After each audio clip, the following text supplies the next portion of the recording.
Well, it's the end of July. Just clocked out. Gonna eat a kolache. Because I've had like granola bar type things all day.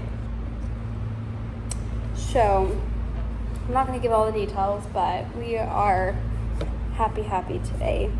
Y'all know I've been stressing about the car. I didn't realize how much I was stressing about it until Friday happened, and it's Thursday. The car just turned off while we were going through a mini traffic circle.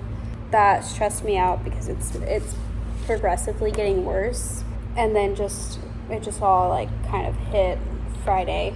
I had been stressing about it, and I'm going to be completely honest because I've been transparent with God about this. I was doubting because it's been just this long season of my mom not having that second job.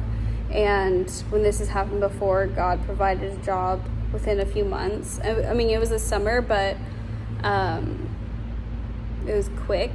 But this is a season of growing stronger in our faith with Him, relying more on Him and Him showing up and proving who He is. And He did that this morning for sure, because the car has been getting progressively worse, where it'll stall, where it won't turn on. We keep replacing parts and it's not it, and we still don't have AC, so when are we going to get that? And it's triple digits outside and heat advisories, and it's just crazy. And Mom got a little sick, so that was stressful. Then somebody tries to break in. That was stressful. And it was kind of being like, what else? Like, we've been so good, and yet nothing has come from it, or that I know of.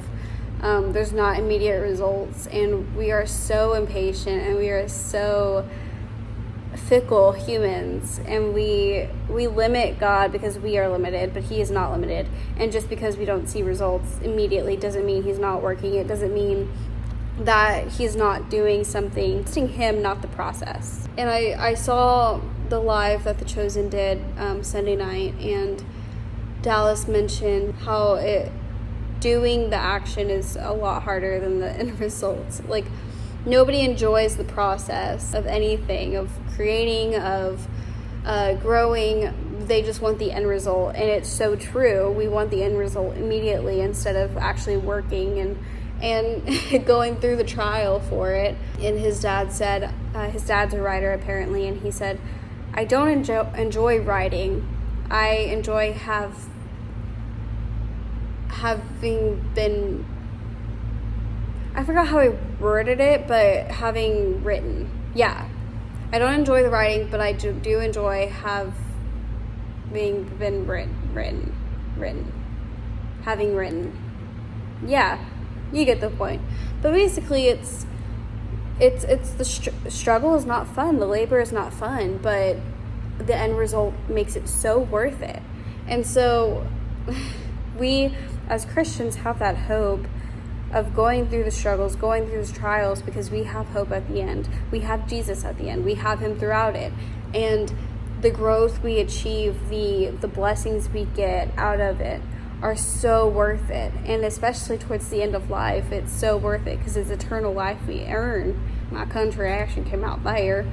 Anyways, so all that to say, I had been doubting.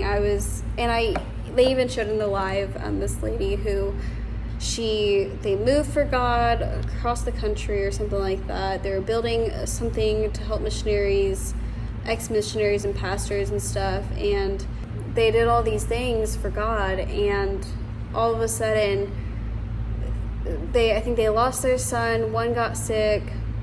He lost his job. The brakes or something in their car failed. It was all these things just going wrong, one after the other, within a span of a few months and a week. And she was asking why.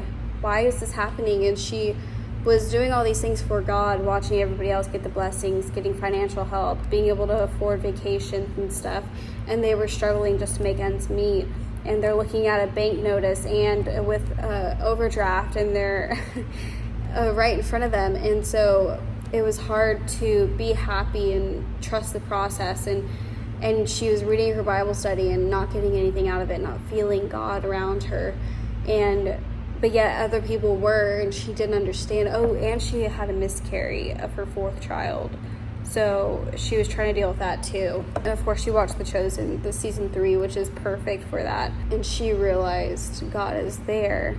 And it's looking at things through his eyes and not our eyes. Because our eyes only see the struggle, but he sees what it's worth, what it's for.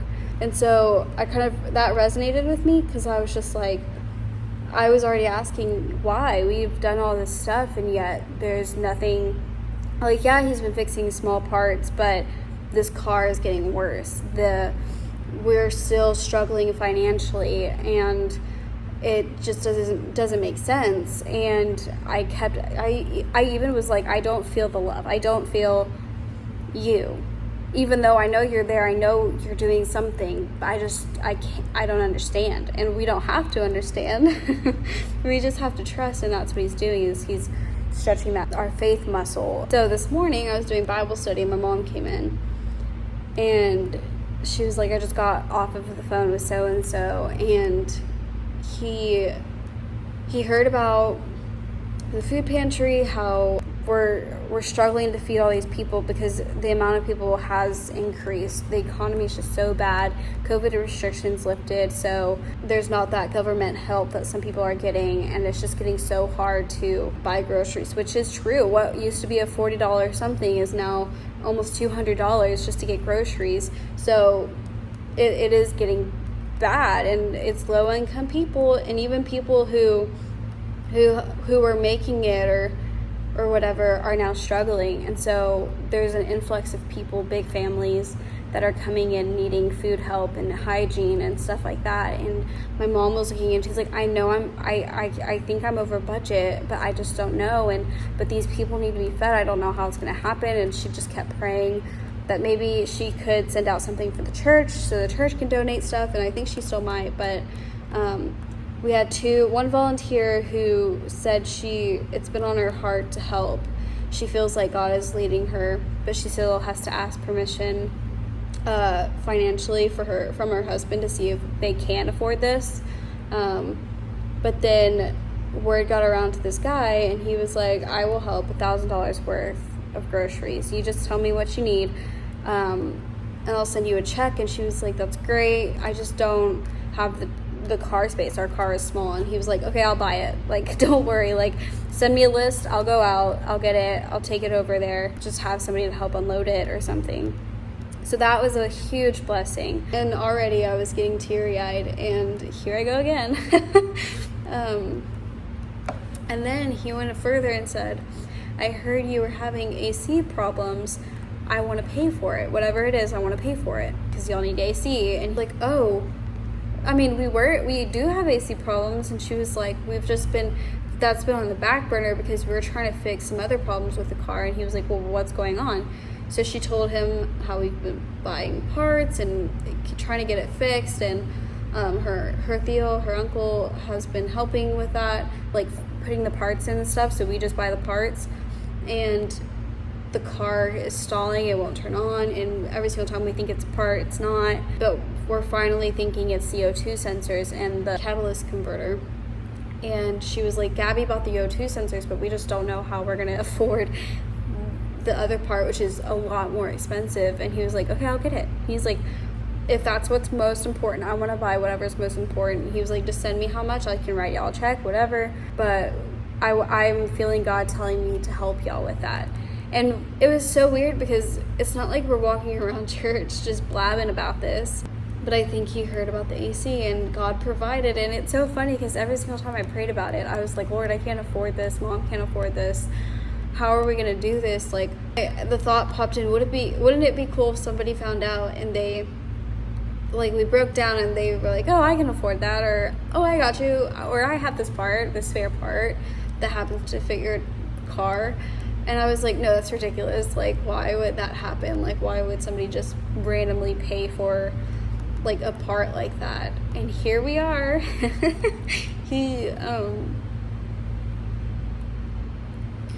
He's gonna pay for the catalyst converter.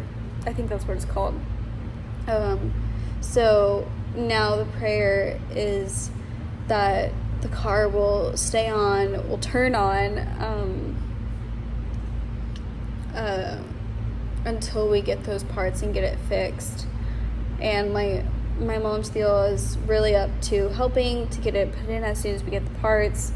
He's like, that sounds like a really great plan. So it's just a huge blessing, and like this weight lifted, and I was like crying all morning, tears of joy, because I was doubting so much, because I was like, Lord, I don't feel love. You said you'd be there, you'd help, you provided, and I see the way you provide in other ways, but we're struggling, and this is so stressful, and I can't do this. Only you can, and I'm like giving it to you, but when? Why? When are you gonna help? When am I gonna see you provide or show up? And and I was like, I saw something that said, maybe we're not praying desperately enough, earnestly enough. Maybe we're just going, well, help me anyways, and not putting much stock into it. And so all of yesterday and all of last night, and even into this morning, I have been praying earnestly and being like, Lord, I can't do this, but I know you can, because you've done it before and you've done it for others. So if it's your will, help me, like help my family. Let's get this fixed. We can live without the AC. That's not a major thing. We've done it before. So if we can just have this car and be reassured every day when we turn it on, every hour when we turn it on, whenever we need to, that it'll turn on, then help us with that at least. Just get that, and we can save for the AC to get fixed. Like, that's not a huge thing. And he provided. And a lot of people will try to say, well, it's just a nice person.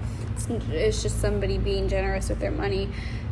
But even you can't say that this isn't God, because I prayed about it. We've prayed about it. And it's like I said, it's not something we're broadcasting everywhere. He didn't even know that we needed that fixed. He just wanted to fix our AC. And then now we're going to get a car that can start. So even he was saying, God, I was feeling God tell me. Our Holy Spirit discernment tells us, and kind of just etches us towards like what God's will is and what God is wanting us to do. And he lays things on our heart, and if we have the means, we do it. And that is the perfect way of showing obedience is, okay, Lord, you want me to do this? All right, cool. I have the means. Cool. Let's do it. I trust you. And I just pray that God blesses this guy, just him and his family, because it's incredible. I literally showed up to work and I was crying, and I kept crying, but there were tears of joy, because God can overwhelm us with love sometimes. So it's funny, because I was telling him I don't feel the love, and no, it's like an overwhelming love, and that's how he works, is he shows up in such an overwhelming way. But yeah, I just had to share that. It's really long, but I made this kolache. Hopefully not still cry. Oh, also the almost break-in. Our door has been getting stuck. It's getting fixed today, or it has been fixed today.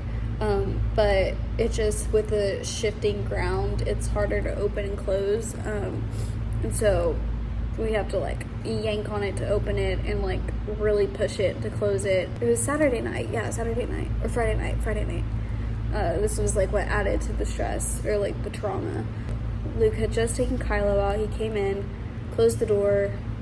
Kylo's chilling. Luke went to the back. My mom and I were in the living room, and all of a sudden we hear like somebody tried to open the door. Like, we thought it could have been like Luke coming in. So you kind of like hit and then hit again, and you can get in. We looked at each other. We were like, wait, didn't Luke just come in, or did he go outside and we didn't know? And she was like, where's your brother? And I was like, I think he's in the back. And so she's like, go check.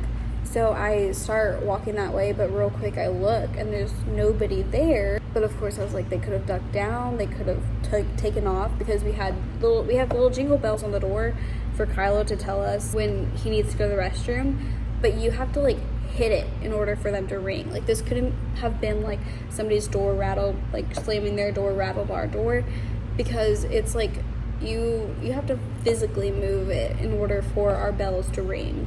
and so they rung. It was the sound of somebody like hitting it, like to open it, and realized, oh crap, there's bells, they're gonna know. And even Kylo was like, wait, who was that? And I think because we were up and looking, he didn't do anything, but he was like ready to like bark.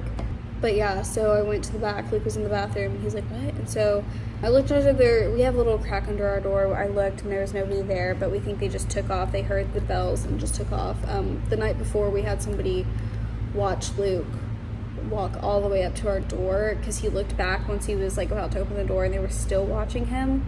But these guys just looked at like they were up to no good that night, and they also stole the fire extinguisher from downstairs. So we definitely think they could have like watched, and it could have been them. But we also heard gunshots across the way. So prayers for safety.